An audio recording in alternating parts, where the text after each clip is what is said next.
In 1971, a divisive quarterback controversy erupted between number 14 Craig Morton and number 12 Roger Staubach. No, yeah, you can use them pretty much in here. Yeah, you can Meredith, who had retired, showed up at practice one day, and he told Morton, he said, "Curly, this guy is a little bit nuts. You better watch him. He may get your job."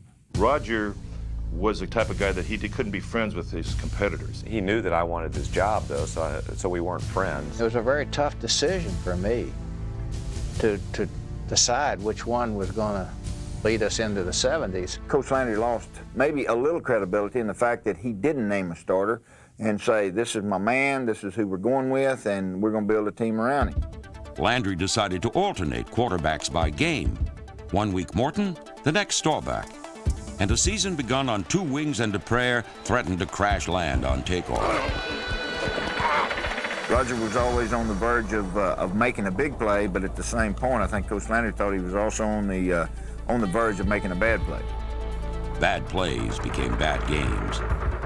Then bad omens portended disaster when the groundhog popped up, then down again. A sure sign of a long winter of discontent. Yeah, there was a lot of controversy about who the quarterback's going to be, and there's a lot of people that were calling for Roger. There's no question there was division on the team. I don't know, he always thought I was to blame for losing all the games, and he would be in the locker room, and there'd be some press around, and a couple of times he'd just point me, he said, "That's the reason we're losing."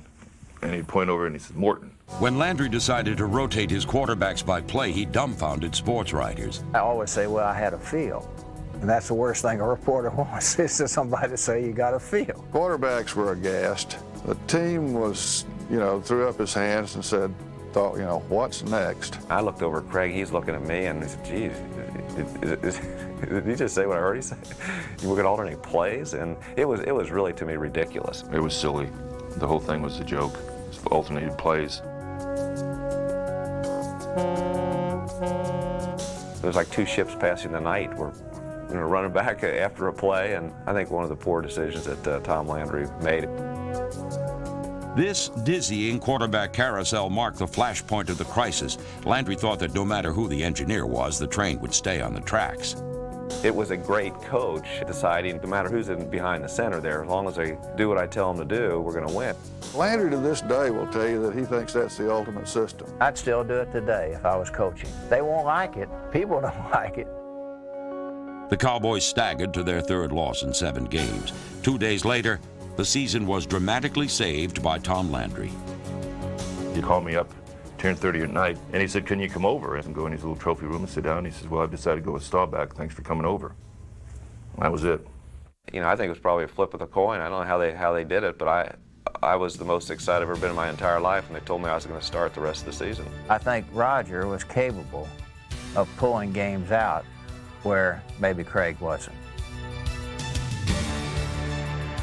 Craig went into some games with some doubt about whether he was going to win or lose, and I don't think Roger ever went into a game like that. I think Roger always went into a game expecting to win. Behind their inspirational general, the Cowboys won 10 straight games, including their first Super Bowl triumph, where Staubach was named the most valuable player. Landry was pledging the team's future to Staubach. The other guy was destined to be the number 2 from here on out, so loser had to leave town. In 1975, Morton was traded to the Giants for a number 1 draft pick named Randy White. 3 years later, their paths collided in New Orleans. Morton was the Broncos quarterback, while White was an all-pro. It was a tough loss. It was very disappointing. It hurt a lot. That really hurt a lot because,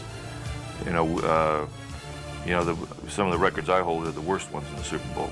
I remember one time when my son was little, he was watching ESPN about the game, and he called me at the office and said, "Dad, I didn't realize that you throw so many interceptions in the Super Bowl." I said, "That's your daddy."